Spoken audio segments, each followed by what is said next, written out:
प्रिय विद्यार्थियों, आप सभी का with are Gursha YouTube channel पर स्वागत है। अगर आपने इस चैनल को सब्सक्राइब नहीं किया तो सब्सक्राइब जरूर करें। आज अपन कक्षा 12 इतिहास नवीन पाठ्यक्रम के अनुसार प्रत्येक चैप्टर को आपको समझाया जाएगा। इससे पूर्व सभी चैप्टर जो है उसके वीडियो अपलोड किए, अब नवीन पाठ्यक्रम के अनुसार आपको समझाया जाएगा।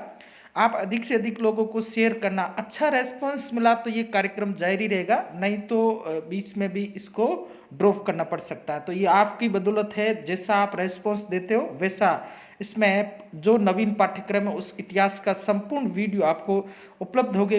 अब पहले पाठ में आपका भारत का वैभवपूर्ण अतीत है। अब भारत का वैभवपूर्ण अतीत में पहला ही जो चैप्टर है उसमें अपन के दिया हुआ भारतीय प्राचीन भारत के इतिहास को जानने के कौन कौन से स्रोत हैं उनके बारे में अपन अध्ययन करेंगे। तो अपन देखते हैं, यहाँ अपन शुरू करते हैं। सबसे पहले यहाँ अपन देखते हैं भारत भूखंड एक पूर्ण भौगोलिक इकाई। भारत का जो भूखंड है ये क्या है? पूर्ण रूप से भौगोलिक इकाई। विष्णु पुराण में देखो, ये यहाँ आप ध्यान रखना किसमें उल्लेख मिलता है? विष्णु पुराण में उल्लेख मिलता है। अच्छा सवाल है। विष्णु पुराण में उल्लेख मिलता है कि समुद्र के उत्तर एवं बर्फीले प्रदेश के दक्षिण में जो प्रदेश है उसका नाम भारतवर्ष है। हम सभी भारतीय उसकी संतति हैं। तो आपको एक नंबर का प्रश्न पूछ सकते हैं, किस ग्रंथ में ऐसा उल्लेख मिलता है कि समुद्र के उत्तर में बर्फीले प्रदेश के दक्षिण में जो प्रदेश है उसका नाम भारत है? तो ऐसा उल्लेख कहाँ मिलता है? विष्णु पुराण में ऐसा उल्लेख मिलता है। भारत इसका अधिकांश भाग है वह उष्णकटिबंधीय वातावरण के अंतर्गत आता है। और यहाँ अपन देखते हैं उत्तर में हिमालय पर्वतीय क्षेत्र है जिसमें बहुत सारे यहाँ अपन पर्वत जिसमें देखते हैं बल्ख हैं, बदखा हैं, जम्मू कश्मीर, कांगड़ा, टिहरी, गढ़वाल, कुमायूं, नेपाल, सिक्किम, भूटान, असम व हिमालय की ऊंची पर्वत श्रेणियाँ सम्मिलित हैं। पश्चिम में हिंदू कुश, सफेद को, तुक्केमान, किरथर पर्वत श्रेणियां ने उत्तर से दक्षिण की विस्तृत होकर इसे पश्चिमी क्षेत्र से पृथक किया। अब अपन देखते हैं आगे भारतीय इतिहास को जानने के कौन कौन से स्रोत हैं। वस्तुत इतिहास के अंतर्गत मानव का संपूर्ण अतीत समाया रहता है। इतिहास में मानव का संपूर्ण अतीत वह इतिहास के अंदर समाया रहता है, चाहे वह किसी भी क्षेत्र से संबंधित हो। विज्ञान, अर्थशास्त्र, समाज, राजनीति तथा धर्म व दर्शन आदि सभी क्षेत्रों में किए गए कार्यकलाप इतिहास की श्रेणी में आते हैं। अतीत में मानव ने जिन क्रियाकलापों को तथ्यों के आधार पर हम पूर्ण विश्वास के साथ प्रमाणित कर सके उन्हें इतिहास में रख सकते हैं। एविडेंस होने चाहिए, तथ्य होने चाहिए, उसी के आधार पर उनको इतिहास में रखा जाता है। क्योंकि अतीत का प्रत्यक्षीकरण नहीं हो सकता, केवल उसके विषय में कुछ स्रोत के रूप में साक्ष्य प्राप्त।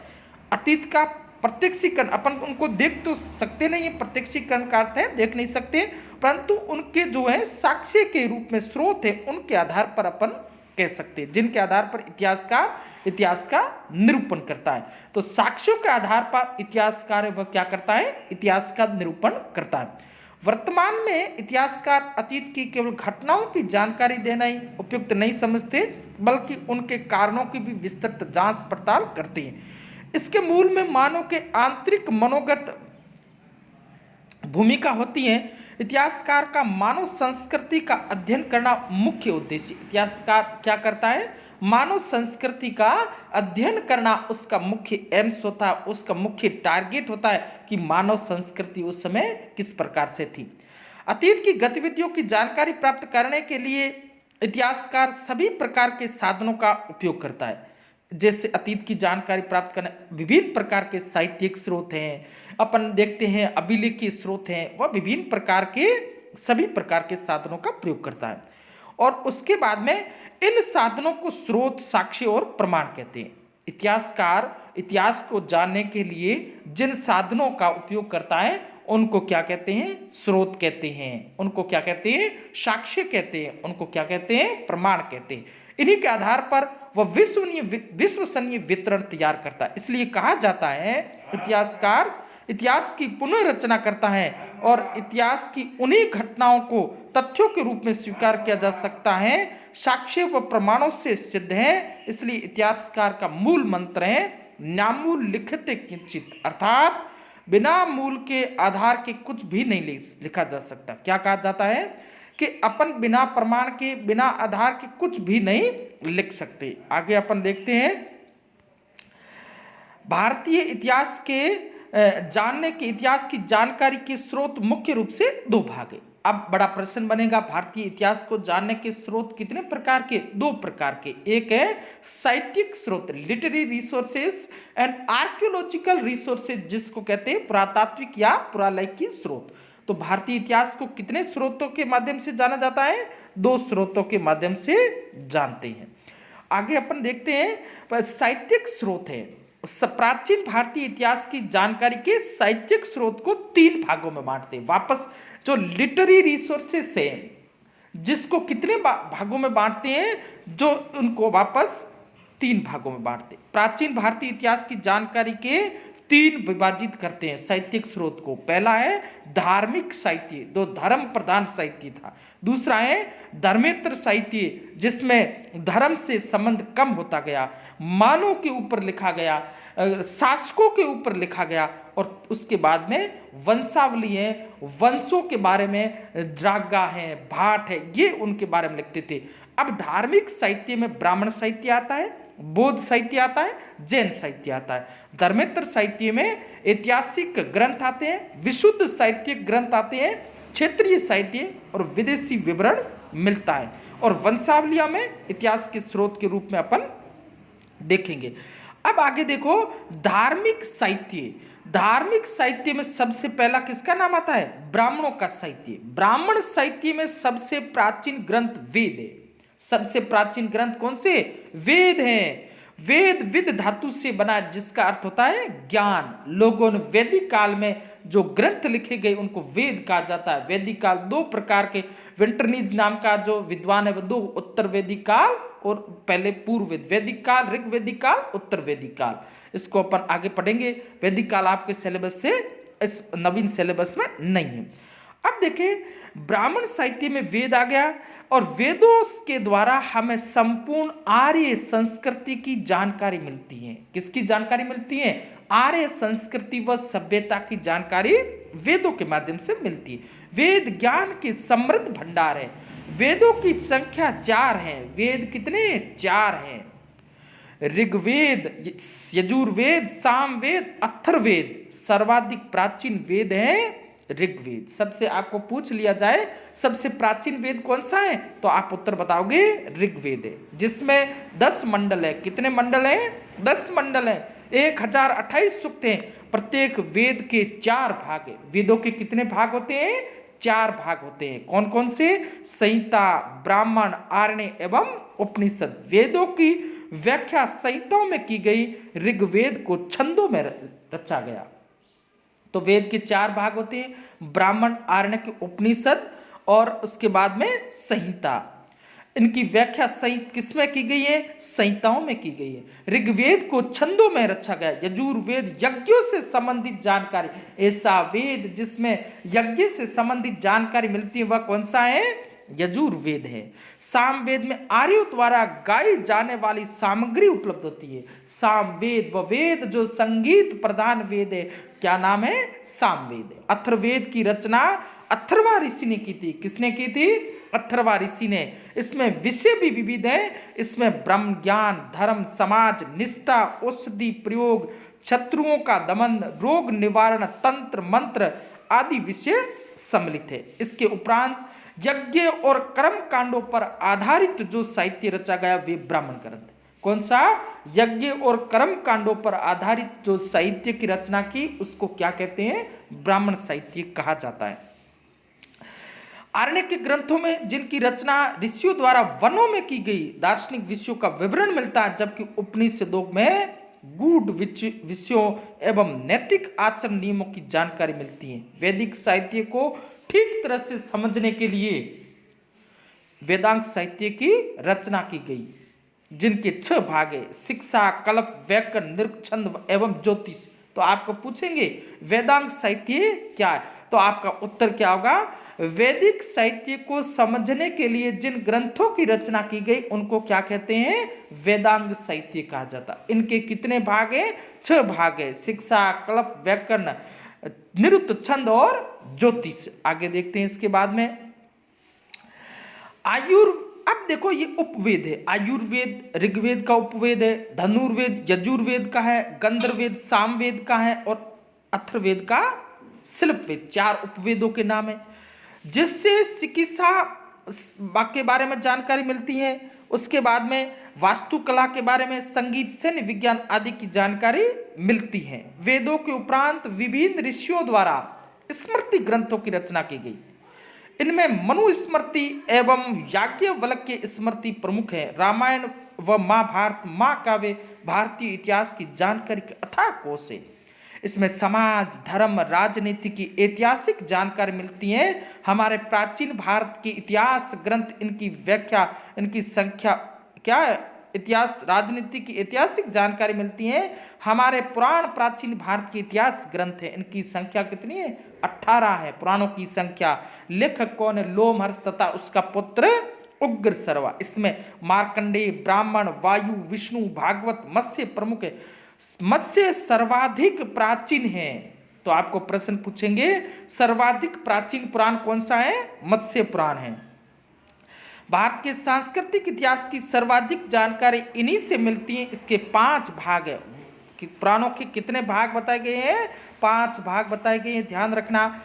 वंश, सर्ग, प्रतिसर्ग, मनवंतर, वंश और वंशानुसरितर। तो ये आपके कैसा कौन सा आ गया, सबसे पहले आपने देखा यहाँ पर तो किस प्रकार का साहित्य आ गया, यहाँ पर आपके साहित्य आ गया है। सबसे पहले अपन ने देखा ब्राह्मण साहित्य, तो ब्राह्मण साहित्य में कौन से पढ़े, अपन ने वेद पढ़े। वेद कितने, 4। उसके बाद में अपन ने क्या पढ़ा, वेदों को समझने कितने भाग बताए गए, 4 बताए गए। कौन कौन से, संहिता, ब्राह्मण, आरण्यक, उपनिषद। वेदों के अलग अलग ऋग्वेद, यजुर्वेद, ऋग्वेद छंदों में रचा गया, यजुर्वेद गद्य और पद्य यज्ञ संबंधी जानकारी, सामवेद व संगीत प्रदान है। और उसके बाद में अथर्ववेद, अथर्वा ऋषि के द्वारा रचित, जिसके विषय भी विविध बताए गए।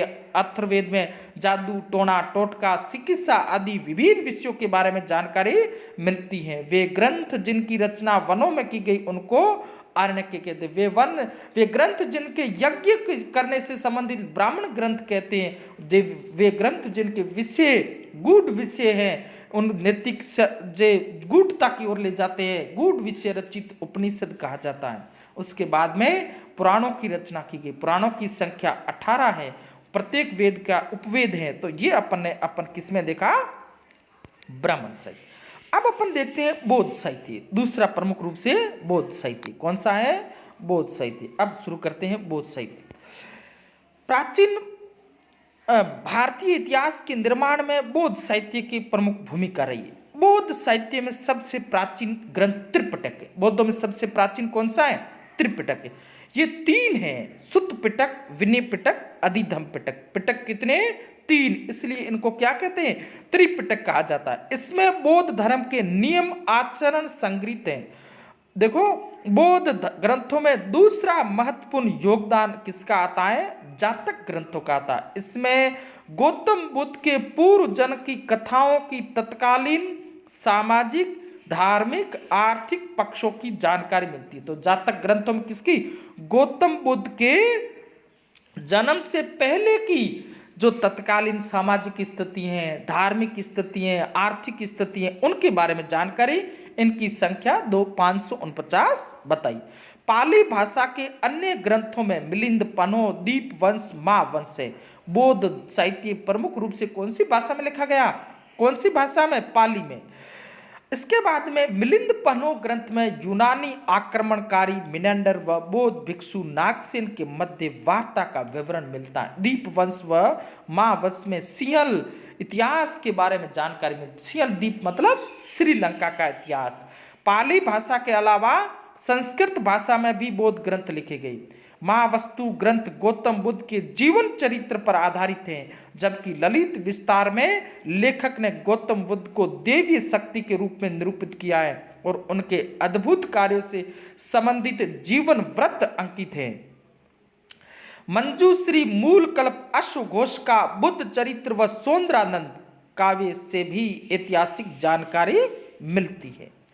इसमें गौतम बुद्ध के जीवन चरित्र एवं शिक्षाओं की जानकारी मिलती है। बौद्ध ग्रंथ दिव्यावधान में सत्कर्म विरोचित कार्यों का वर्णन है। मध्य व पश्चिमी एशिया, तिब्बत, चीन, जापान, बर्मा, श्रीलंका आदि देशों में भारतीय ग्रंथों का बौद्ध ग्रंथों का अनुवाद किया गया, जिसमें प्रचुर ऐतिहासिक सामग्री मिलती है। तो बौद्धों का आपको पूछ सकते हैं, बौद्ध साहित्य में सबसे पहले त्रिपिटक कितने हैं? 3 हैं, इसलिए इसको त्रिपिटक कहते हैं। विनय पिटक, सुत्त पिटक, अधिगम पिटक। उसके बाद में जातक ग्रंथ बुद्ध के जन्म से पूर्व की जो सामाजिक, आर्थिक, राजनीतिक व्यवस्था का उल्लेख करता उस समय की, उसको कहते जातक। 549 है।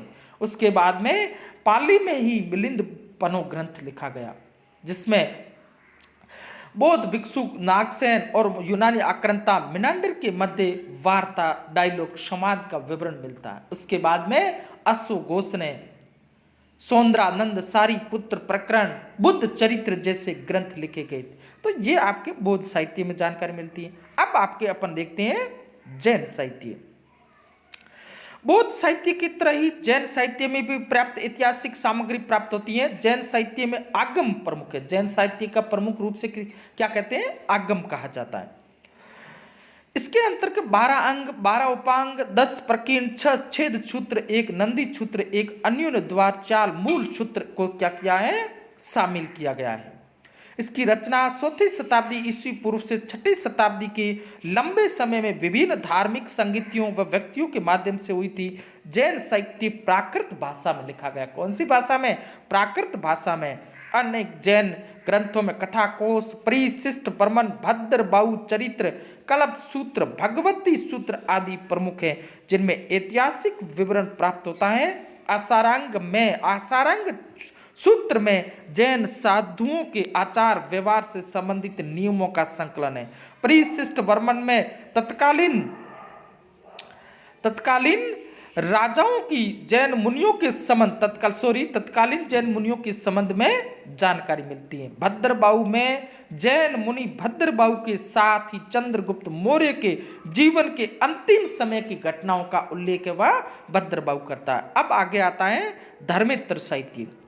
इस श्रेणी में प्राचीन भारत के उन ग्रंथों अतिरिक्त अन्य जो धार्मिक ग्रंथ हैं, धार्मिक ग्रंथों के अतिरिक्त जो ग्रंथ हैं उनको सम्मिलित किया गया है। अन्य विषयों पर लिखा गया साहित्य आता है। इसमें ऐतिहासिक हैं, अर्ध ऐतिहासिक हैं, विशुद्ध साहित्य ग्रंथ है, नाटक, कथा कोश, काव्य आदि सम्मिलित है। ऐतिहासिक ग्रंथ में सबसे महत्वपूर्ण आता है कलहण की राज तरंगिणी, विशुद्ध रूप से ऐतिहासिक ग्रंथ है। इसकी रचना 1150 ईस्वी में की गई। इसमें प्राचीन समय से 12वीं शताब्दी तक का कश्मीर का इतिहास मिलता है। अन्य प्रमुख ग्रंथ ऐतिहासिक आचार्य विष्णु गुप्त चाणक्य या कौटिल्य का अर्थशास्त्र। कौटिल्य के अर्थशास्त्र में तत्कालीन राज प्रबंध व्यवस्था, सामाजिक व धार्मिक जीवन की विस्तृत जानकारी मिलती है। कौटिल्य ने इतिहास के अंतर्गत पुराण को सम्मिलित किया। पुराण, इतिवृत्त, आख्यान, उदाहरण, धर्मशास्त्र व अर्थशास्त्र को सम्मिलित किया। आगे देखते हैं, इन ग्रंथों के अलावा जीवन चरित्र से संबंधित ग्रंथ भी लिखे गए, जिसमें शासकों की विस्तृत जानकारी मिलती है। इन ग्रंथों में बाण भट्ट का हर्ष चरित्र हर्षवर्धन के बारे में जानकारी देता।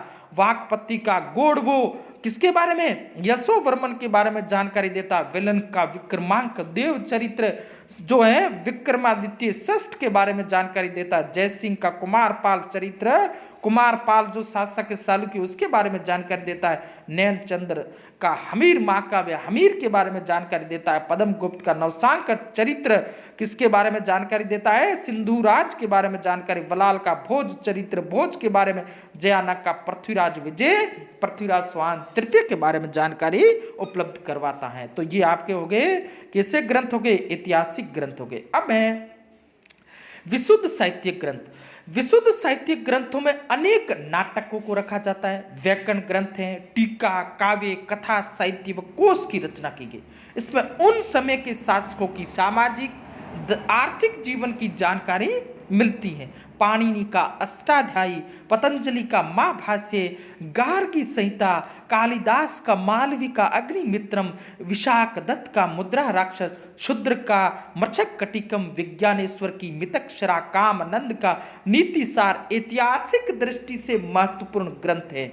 और कथा साहित्य में कोश साहित्य की दृष्टि से विष्णु शर्मा का पंचतंत्र, गुणाढ्य का व्रत कथा कोश, क्षेमेंद्र की व्रत कथा मंजरी, सोमदेव का कथा सरित्र सागर, अमर सिंह का अमर कोश आदि प्रमुख ग्रंथ जिसमें तत्कालीन समाज की जानकारी मिलती है। ये ग्रंथ ऐतिहासिक दृष्टि से महत्वपूर्ण है। ये तो अपन ने किसमें पढ़ लिया? विशुद्ध साहित्यिक ग्रंथ। बहुत अच्छा इतिहास है। क्षेत्रीय साहित्य जो क्षेत्र विशेष से लिखा गया है उसको क्षेत्रीय, राजस्थान में लिखा गया, तमिल का लिखा गया उसको संगम साहित्य कहा जाता। तो वो इसमें आते हैं, अपन देखते हैं। क्षेत्रीय भाषाओं के ग्रंथों में प्रचुर ऐतिहासिक सामग्री मिलती है। प्राचीन तमिल साहित्य को क्या कहते हैं? संगम साहित्य कहा जाता है। इस साहित्य के प्रणेता अगस्त्य ऋषि थे। तेलुगु ग्रंथ धुरचट्टी द्वारा लिखित कृष्णदेव राय विजुवम, विजय नगर राज्य के शासक कृष्णदेव राय, विजयनगर राज्य का जो शासक था कृष्णदेव राय की उपलब्धियों की जानकारी देता है। राजस्थानी भाषा के ग्रंथों में अपन देखते हैं चंद्रबरदई का पृथ्वीराज रासो, पद्मनाभ का कानड़देव प्रबंध, बिटू सुजा का राव, जय सिरो छंद, सूर्यमल मिश्रण का वंश भास्कर और नैन्सी की ख्यात। ये आपके किसमें आते हैं? क्षेत्रीय साहित्य के अंतर्गत आते हैं। तो ये अपन ने पढ़ा।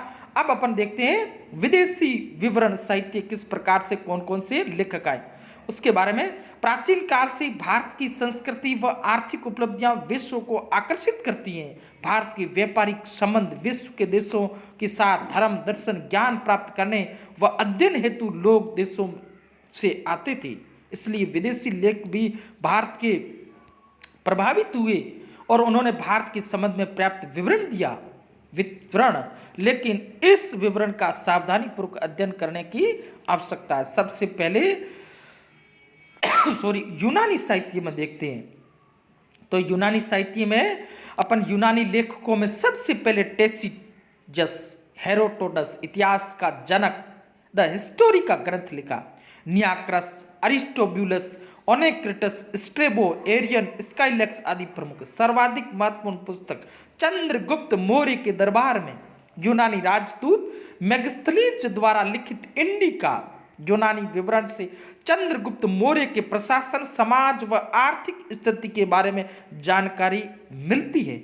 यूनानी साहित्य में टोलमी का भूगोल, प्लिनी का द एल्डर की नेचुरल हिस्ट्री, प्लिनी की नेचुरल हिस्ट्री प्राकृतिक भूगोल, अरिस्टोबुलस की history of the war, Strabo का भूगोल आदि विशेष उल्लेखनीय। पेरिप्लस ऑफ द एथरियन सी पुस्तक में बंदरगाह व व्यापार का विस्तृत जानकारी मिलती है, परंतु इसका लेखक क्या है? अज्ञात है। प्रश्न कैसे पूछेंगे? बंदरगाह व व्यापार की विस्तृत जानकारी देने वाला ग्रंथ कौन सा है? पेरिप्लस ऑफ द एथरियन सी। चीनी और अरबियों में देखते हैं अपन। चीनी यात्रियों में फायान, सुंग्यून, वेनसांग, इसिंग का वृतांत महत्वपूर्ण। फायान गुप्त सम्राट चंद्रगुप्त द्वितीय के समय भारत आया था। वेनसांग को यात्रियों का राजकुमार कहा जाता है। उसने नालंदा विश्वविद्यालय में शिक्षा ग्रहण की व हर्षवर्धन के समय भारत आया था।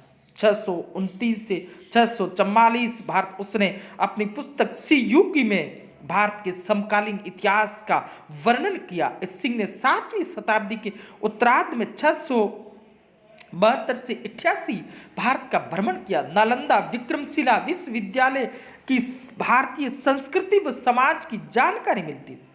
अब अपन देखते हैं तिब्बती वृत्तांत। इसमें साथ में अरब के भी आते। तिब्बती वृत्तांत में तारानाथ का नाम आता है। उन्होंने ग्रंथ लिखा था तंग्यूर नाम का ग्रंथ। अरबी यात्री और भूगोल वेताओं ने भी भारत के संबंध में जानकारी दी। मसूदी ने अपनी पुस्तक मिडास ऑफ गोल्ड में भारत का विवरण दिया।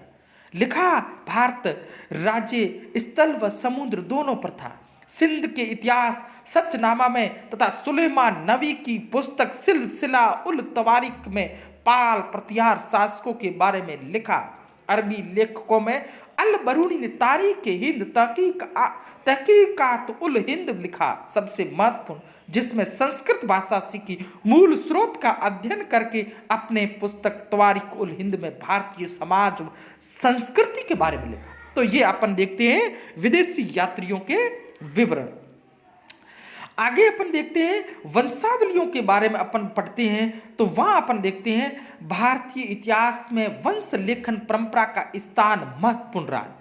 वंशों का लेखन, अपन के वंश जिसको अपन पूर्वजों का अपना वंश लिखा गया, वह वंशावली लेखन परंपरा व्यक्ति के इतिहास को शुद्ध रूप से सहेज कर रखने की प्रणाली।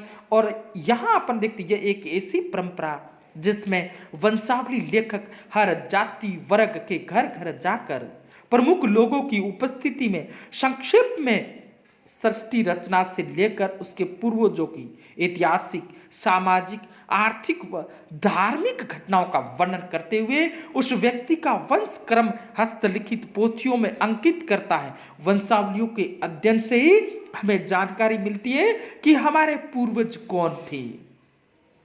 वंशावली लेखों में मुख्य रूप से बड़वा, जागा, रावजी एवं भट्ट, त्रित, पुरोहित, पंडे, बोरोट आदि प्रमुख है। ऐतिहासिक स्रोत की दृष्टि से वंशावली निम्नलिखित बिंदुओं के आधार पर महत्वपूर्ण ये वर्गीकरण दिया गया। आगे अपन देखते हैं क्यों महत्वपूर्ण वंशावली इतना अपन पढ़ लगती है, ऐसा प्रश्न आपको पूछ सकते हैं, उसके बाद में अपन कल पढ़े। नंबर 1, पुरोहितों द्वारा निर्मित वंशावलियों या बहिया प्रमाणिक दस्तावेज न्यायिक साक्ष्य के रूप में माने, जुडिशियल एविडेंस के रूप में इसको माने किया गया, कोर्ट में भी इसको माने। इसमें पारिवारिक संबंध के विषय में कागज इत्यादि पर वर्णन किया जाता है। इसका उद्देश्य उनके सदैव रिकॉर्ड के रूप में रखने का होता है। वर्णन में अक्षरों के साथ ही चिन्हों का भी प्रयोग करते हैं। मौखिक साक्ष्य से लिखित साक्ष्य अधिक प्रभावपूर्ण होता है। निश्चित रूप से बहियों या वंशावलियों एक न्यायिक दस्तावेज, भारतीय साक्ष्य अधिनियम जिसको एविडेंस जो माइनर एक्ट जिसको भारतीय साक्ष्य अधिनियम 1872 के अनुसार वंशावली बहियों के इत्यादि को सुसंगत न्यायिक तथ्य के रूप में स्वीकार किया। तो भारतीय साक्ष्य अधिनियम में वह इसको क्या मानता है, वह इसको मानता है न्यायिक साक्ष्य, जुडिशियल एविडेंस मानता है। नंबर 2 क्यों महत्वपूर्ण है, वंशावली लेखकों के लोक इतिहासकार भी कह सकते हैं। वंशावली के जो लेखक है उसको क्या कहते हैं, लोक इतिहासकार कहते हैं। पुरातन व मध्यकालीन भारतीय इतिहास लेखन में वंशावली सर्वाधिक महत्वपूर्ण स्रोत रही है। हमारे पुरातन ग्रंथ में, पुराणों में जो इतिहास उपलब्ध है उसमें वंशावलियों का महत्वपूर्ण आधार रहा है। कई ऐतिहासिक घटनाओं के प्रमाण वंशावलियों में मिलते हैं, इसलिए वंशावली महत्वपूर्ण है। तीसरा क्या कहता है, वंशावलियों में प्रत्येक जाति व प्रत्येक व्यक्ति के इतिहास का लेखन हुआ है। उनके वंशानुक्रम की जानकारी हमें वंशावलियों से मिलती है। वंश लेखकों से जातीय सामाजिक इतिहास की जानकारी मिलती है। समाज किन महापुरुषों को अपना आदर्श मानता था, उनकी जानकारी हमें वंशावलियों से प्राप्त होती है। वंशावली लेखन परंपरा की शुरुआत वैदिक ऋषियों द्वारा समाज को सुसंगत सुव्यवस्थित करने की दृष्टि से की गई थी, जो हजारों वर्षों से आज भी अनवरत जारी है। वंशावली परंपरा से हस्तलिखित ग्रंथों से हमें ऐतिहासिक पुरुषों का परिचय प्राप्त होता है। आगे 4 नंबर के रूप में समाज के आर्थिक जीवन के विकास, लोगों के व्यवसाय आदि का उल्लेख भी वंश लेखकों द्वारा किया गया। वंशावली लेखक एक निश्चित समय एक व्यक्ति के आवास पर ही निवास करके उनके लेखन करता है, इसलिए इसमें यथार्थता दिखाई देती है। प्रत्येक व्यक्ति को अपनी परंपरा, संस्कृति, मूल निवास विस्तार, वंश, कुल, धर्म, कुलाचार, गोत्र, पूर्वजों के नाम प्राप्त करने का सर्वाधिक विश्वसनीय स्रोत अपन किसको मानते हैं, वंशावलियों को माना जाता है। और अंतिम रूप से आपको इसमें लिखा हुआ है, वंशावलियों द्वारा धर्मांतरित हिंदुओं को अपनी जड़ों का परिचय देकर आपसी द्वेष को कम किया जा सकता है और इससे धार्मिक उन्माद, अलगाववाद को कम करके देश में सांप्रदायिक सहयोग सद्भाव की भावनाओं को बढ़ावा मिल सकता है। पुराणों में 5 लक्षण बताए गए हैं। वह वंश, रचना, वंशानुसरित प्रमुख लक्षण सर्ग, प्रतिरथ, सर्ग, वंश, वंशानुत्तर और मनवंतर। सर्ग, प्रतिसर्ग, वंशो वनमनंत्री च वंशानुचरित चेव पुराण पंच लक्ष्मणम। अर्थात सृष्टि का सर्जन, प्रलय का आगमन, वंशों की रचना, काल अवधि गणना, वंश चरित्र की चर्चा। इस प्रकार हम कह सकते हैं कि वंशावलियों के माध्यम से हमें इतिहास के महत्वपूर्ण तथ्यों की जानकारी मिलती है। आज भी वंशावली लेखक के घर घर जाकर इसका वाचन करता है। प्रिय विद्यार्थियों, जो साहित्यिक स्रोत पढ़ा है, अपन कल पढ़ेंगे पुरातात्विक स्रोत। नवीन सिलेबस के अनुसार अधिक से अधिक विद्यार्थियों को शेयर जरूर करना। किताब को, पुस्तक को साथ में पढ़ता।